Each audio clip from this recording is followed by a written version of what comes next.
Right. Welcome back. BlockBoy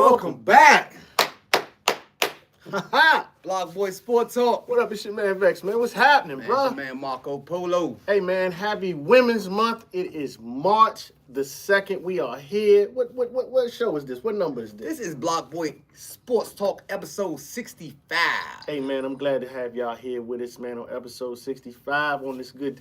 It's getting ready to be spring. Spring getting ready to be in the air in 2.2 seconds. But right now, we got sports to talk about. You want to kick off with the boxing? We're going to kick off with the boxing. We didn't give y'all any predictions on this Mexican war that at 130 pounds that was going down. Also, Fernando Vargas, one of his youngest son, the phenom, Emiliano Vargas, he had a fight, and he is going to be a force to be reckoned with. His hand speed is phenomenal.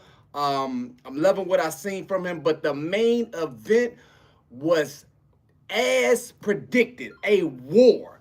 And that was, no, I don't get the name all the way right, Navarrete versus Nunez. Okay, yeah, that's it, Navarrete. And both of them are from Mexico, and I'm talking about it's an all-out war. Navarrete defeated Nunez via TKO. They stopped it in the 11th round.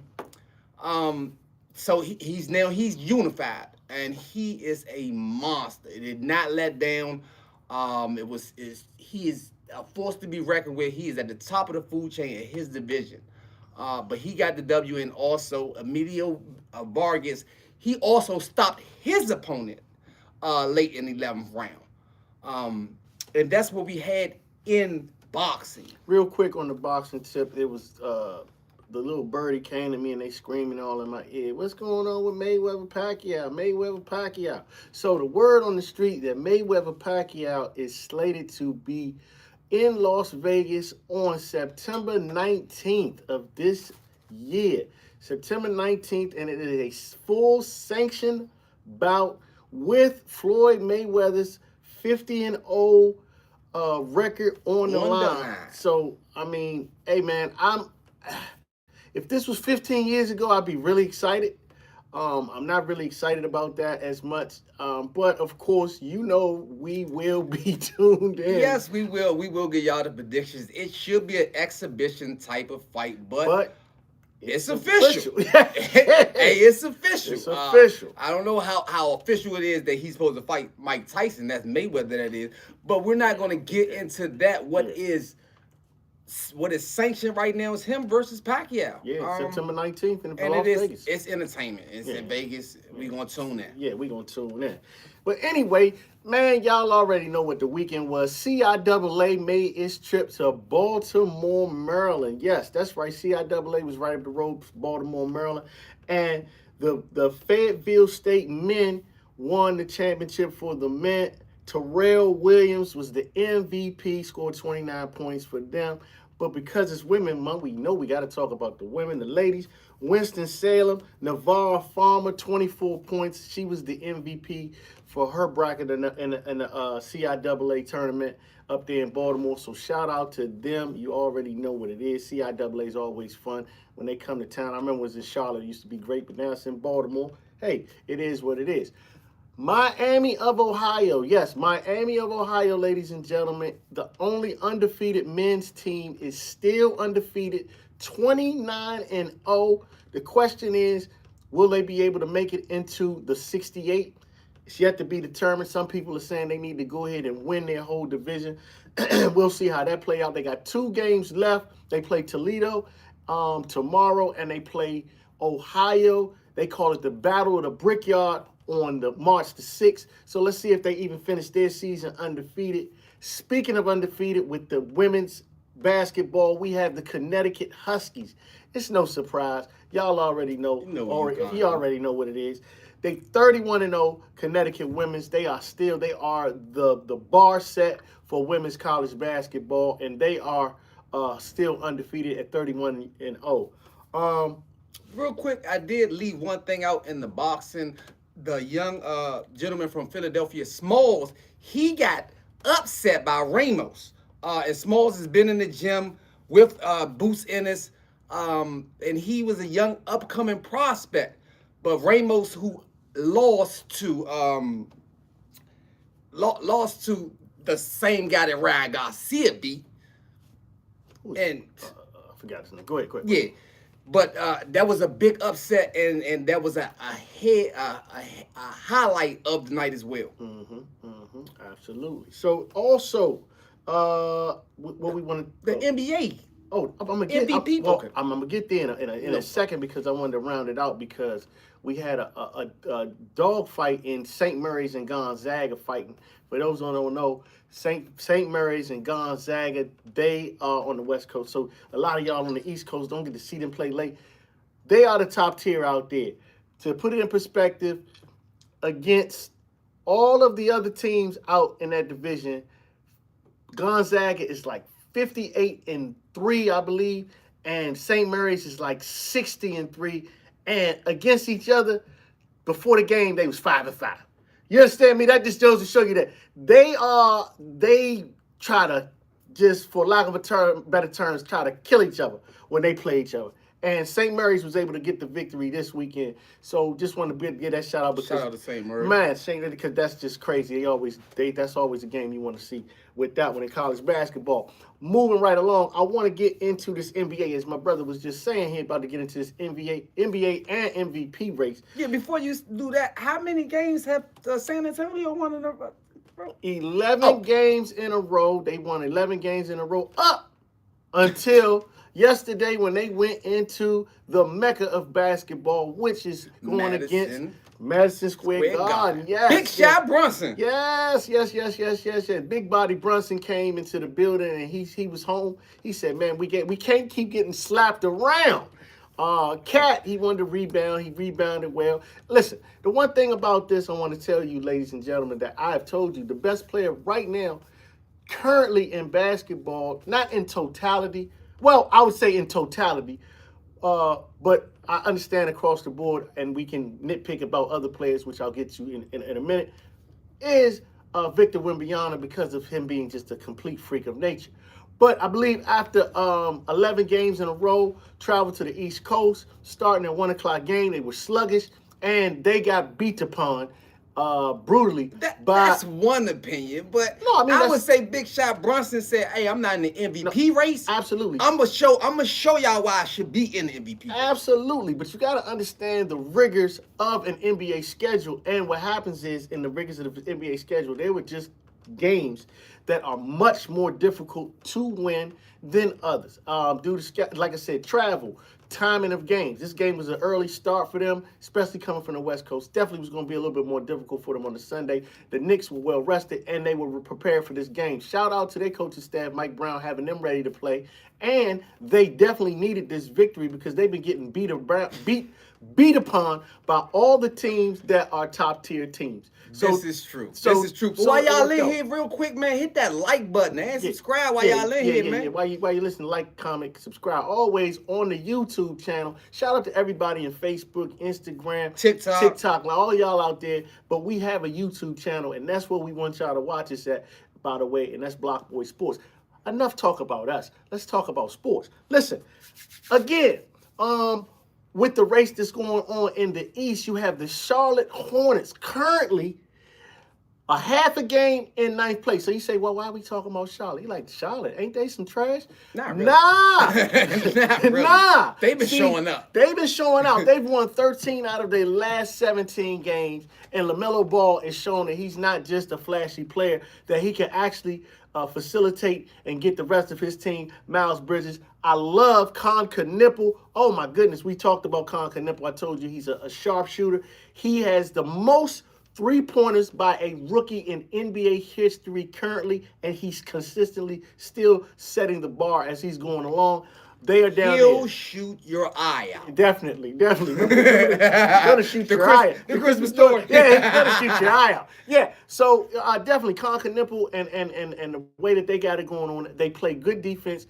And I'm telling you this, if and when they make it to the play-in and they make it to the playoffs, they will be a problem for top-tier teams. I'm not saying that they'll win it. I'm just telling you that they will be a thorn in somebody's side because they have a little bit of everything. They play good defense. They have shooting. They have size. So they can play. Just remember that we talked about the Charlotte Hornets on this day. Just like we talked about Detroit Pistons before they became to the forefront. Yeah, exactly. My man has been calling them out time after time after time. I didn't even know who he was like that. Now everybody in the world. Hey. What's his name again? Cade Cunningham. Yeah, I listen, I try to tell people, but listen, I don't know much. I just watch basketball. But anyway, on the West Coast side of things, you got 4 teams that are battling for the 3rd seed. 4 teams. The Timberwolves, the Nuggets, the Rockets, and of course, La La Land, those Lakers, those LA Lakers, man, who tend to beat upon subpar teams at a high rate. Lake Town, Lake Show. Like I said, they beat upon subpar teams at a high rate because they tend to get beat upon when teams are way above 500. Hey, they don't really play good defense. They lack fortitude when it comes down the stretch right now. But I love Luka Dončić as an offensive threat. I love LeBron James as LeBron James being LeBron James. And I just think they really need a center. They have not had a good center since Shaq, you ask me. He called himself dominating. But we can't call Ayton dominating because he doesn't dominate anything. He gets a lot of cardio. Trash. He gets a lot. Wow. In my opinion, he's some trash. That man got children. You out there? Did you see how LeBron look at him? Hey, listen, man.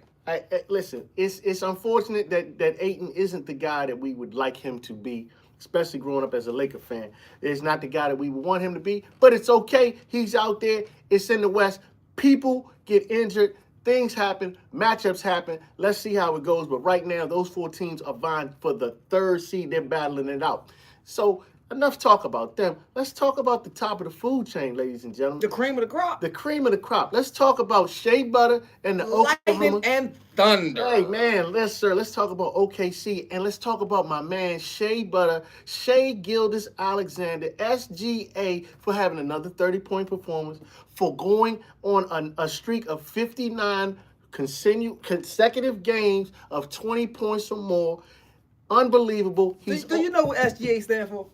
Student Government Association? No. Shooting great always. That's what I'm talking about. That's what I'm talking about. When he gets in the paint, he just uses people, man, when he's healthy. Yeah. Now, absolutely. Just like... He's been pretty healthy, though. Yeah, he's been pretty healthy, but just like LeBron and some of the other major stars, they have to kind of gauge their time and so they won't have so much wear and tear on them. That's partially the reason that he's not going to be the MVP, in my opinion. You don't think SGA is going to be the MVP? He should, but does he qualify? How many? Yes, so currently he is in qualification for the MVP award. He has about 7 games that he can miss. Right now we're at the 60-game mark, so we got about 23 games, 20 so games left. So barring any injury, if he can do this next streak of probably playing, if he plays at least, let's say 18 games, because I'll know probably late in the season, they'll figure out a way where he'll have a management issue with an injury to keep him ready to go into the playoffs, quite possibly when they are so far ahead. But we'll see how that plays out. But when you speak about most valuable player, and some have their opinions, and you can shoot it both ways. Mm-hmm. Most valuable player on the team, most valuable player in the NBA. Mm-hmm. If you take SGA off of the Thunder, they still been getting W's. If you take the Joker off of Denver, maybe a different story. They played without Joker for a bit. And they were able to actually prosper while Joker was gone. I think they actually went, if I'm not mistaken, they went 8-6 when Joker was out. I think he missed 14 games. I believe it was 8-6 or 8. I don't think that's prospering. Something like that.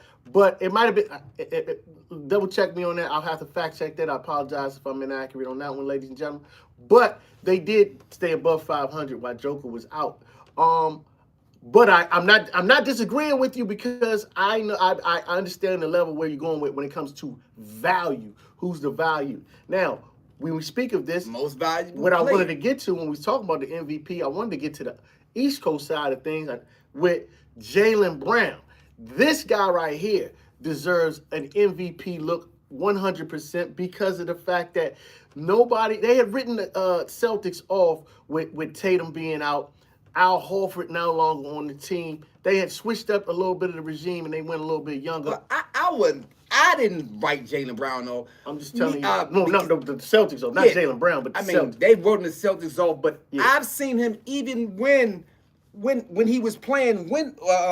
What's his name again? Tatum. So when Tatum was hurt, or of Jaylen Brown coming in and still dominate. Yeah, fine. And so he's always been. I was always thinking if he goes to another team, he would shine more. Oh man, listen, he's shining right where he is, like a diamond. Right. And right now he looks like I possibly would give Jaylen Brown my MVP vote to get back to what you were saying with the level of value of players. Take him on off the team right now. Which I get. That's why I was. What would they be looking? What would they be looking like? So that is huge. That's like saying, not to switch the whole stuff. That's like saying take Josh Allen off of the Bills. Ooh. Okay. He's their most valuable player. Oh, so absolutely. I love SGA. Absolutely. But even without SGA, they look good in OKC. Yeah, OKC is stacked. And they are blessed to be stacked. You know what I mean? With J-Dub, the Williams, and of course Chet Holmgren. And they got a plethora, Isaiah Joe, of shooters. They got a plethora of long players and everything. Yeah. Oh, that's what I'm saying. Oh, yeah, definitely. The All-Star. And don't forget about the Greek Freak. He might sneak into the MVP race. Speaking of the Greek Freak, I like how you did that. He will be playing tonight, coming off of injury. Tonight will be his first game. For those who do not know who the Greek Freak is, that is Giannis. Yeah, Antetokounmpo. Kick that on top of the. Yeah, you know what I'm talking about.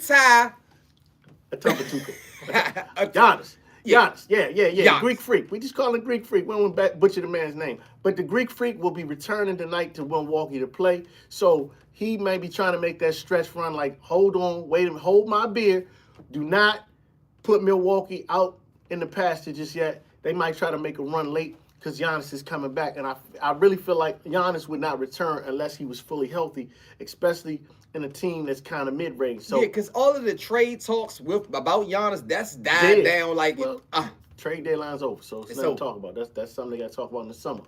But again, Jaylen Brown, Cade Cunningham. We talked about him as Cade Cunningham will get my vote for MVP. But his popularity is still rising. We've talked about him. Well, now, will they vote him? Number one. Will they give him the vote? Because he's changed the Detroit culture back around. I'm not saying they the bad boys. Hey, but they some bad. bad boys. But they some bad boys. They some bad boys. Yeah, I mean, listen, man. I like Cade. I love Cade Cunningham. We had a little discussion about this on the Michael Corey Morning Show this morning. Shout out to Michael Corey Morning Show. And what we talked about was that the MVP, how the votes go with the MVP, which is kind of crazy, is they usually give it to the best player on the best team. So records matter to the MVP voters themselves. Okay, they really don't. Their eye test is a little different than some of ours. How you stated you would want Cade to be there, or possibly Jaylen Brown to be there. But what they'll probably do is a 2-horse race right now, and don't take my word for it. Just look at the Vegas odds in the Joker and SGA. Currently, those are the top two. Now, what changes that, of course, is the 65-game rule. The Joker, I believe, only can miss about 1 or 2 more games. Like I said, SGA can only miss like 7 games. I think Cade is perfectly fine. Jaylen Brown, I think, is perfectly fine right now as far as making the 65-game play. So I would love to see Cade get it, but I would not be surprised if it goes to the Joker. Oh my goodness! Now we're talking about, hey man, that boy mean. I don't know what else to tell you, but that boy mean. He's different. When they talk about, hey man, he do something different. He's different, and it's not sexy. I mean, if you're not a real basketball aficionado, if you went out there and you just kind of watched it, you'd be like, this guy, the kind of chubby, tall, lumbering dude, yeah, him. That dude, monster. And you know what's crazy though? Luka's not even in the conversation. Well, because they're not. Again, it goes back to the best player on the best teams, and their team has been mediocre. And Luka's missed a lot of games this year, and he's played a little lower level than he has. Still, again. Nah, he's phenomenal. Exactly. That's something I don't want to. I'm not going there. I can't take nothing away from Luka. He's a bad man too. Don't get it twisted. He showed you last night. Even with his fat boy body. Yeah, exactly. He give you whatever you want. He give you. You had Eddie Murphy, right? He will do in the face. In the face. And look at you. Yeah, in the face. And look at you. Can't deny that. Shout out Luka Dončić. I always love Luka. So that's what it is. So we was talking about the MVP races. Those are the players that we like that are in the MVP race. Man, put it in the comments who you like in the MVP race. Who you think should be the MVP of the NBA and who's your current MVP. Also today, I want to get into something in the NFL. We had a trade happen today, ladies and gentlemen. Yes, a huge trade. Today. You giving them news today? Today. From today? Today. Okay, that's real sports The media. Lions have traded David Montgomery to the Texans for offensive lineman Juice Scruggs and a 2026 4th-round pick and a 2027 7th-round pick. This is huge for the Texans because Joe Mixon has had a lot of ailing injuries. Nick Chubb is going into free agency. So now you have a running back, a stud running back there to help their running game. And also now the Detroit Lions have got another lineman that they needed because they struggled to protect a little bit late in the season. And they had the two-hitter monster. And of course they got to pay Gibbs. They're going to have to pay Gibbs because Gibbs is a beast. Yeah, so they Gibbs had to get it. They got it. And Montgomery's tough. Yeah, he's tough. Is tough. So, but that's gonna make the Texans look real good. The defense has already been like that. The quarterback plays phenomenal. A real running game. A real running game. Yeah, somebody who's durable. Watch out for those Texans, baby. I'm just telling you what I'm telling you, man. So, hey, man, you know what? That's really all I got, man. Talk to me, man. Whatever you got. Well, you forgot to talk about what's going on, man, with Selection what? Oh, the madness. We're going to talk about Selection Monday. We're going to do a full breakdown, we gotta do bracketology, yes. So y'all can get y'all pen and pads and get ready to put y'all whole bracket together from BlockBoy SportsTalk. Yeah, it's definitely coming. And but we got a couple of weeks before because Selection Sunday is on March 15th, and they'll do their whole selection and right after that. So, but we're gearing up for it. So we got 2 weeks away. We got next Monday. We're going to see y'all on the 9th. And we got a surprise for you next Monday. And we might even tell y'all who we think gonna make it in the bracket before they do Selection Monday. Yeah. We got we stay ahead of the game. If y'all be here, y'all been watching us, we be ahead of the game. We give y'all a little bit of info before the rest of the people. Hey, man, you know what I mean? Hey, man, just, Like, comment, subscribe. That's what Tune it is. into our next live. We be here each and every Monday. Yes, y'all already know what it is, man. Tune in 1:15. We here. Sometimes we a little bit. We be on CP time, man. Tell your mama them, man. BlockBoy SportsTalk. I'm about to leave out of here, man. Hey, We'll man, talk to y'all, see y'all next week. We see y'all next week. Talk to your boy, man.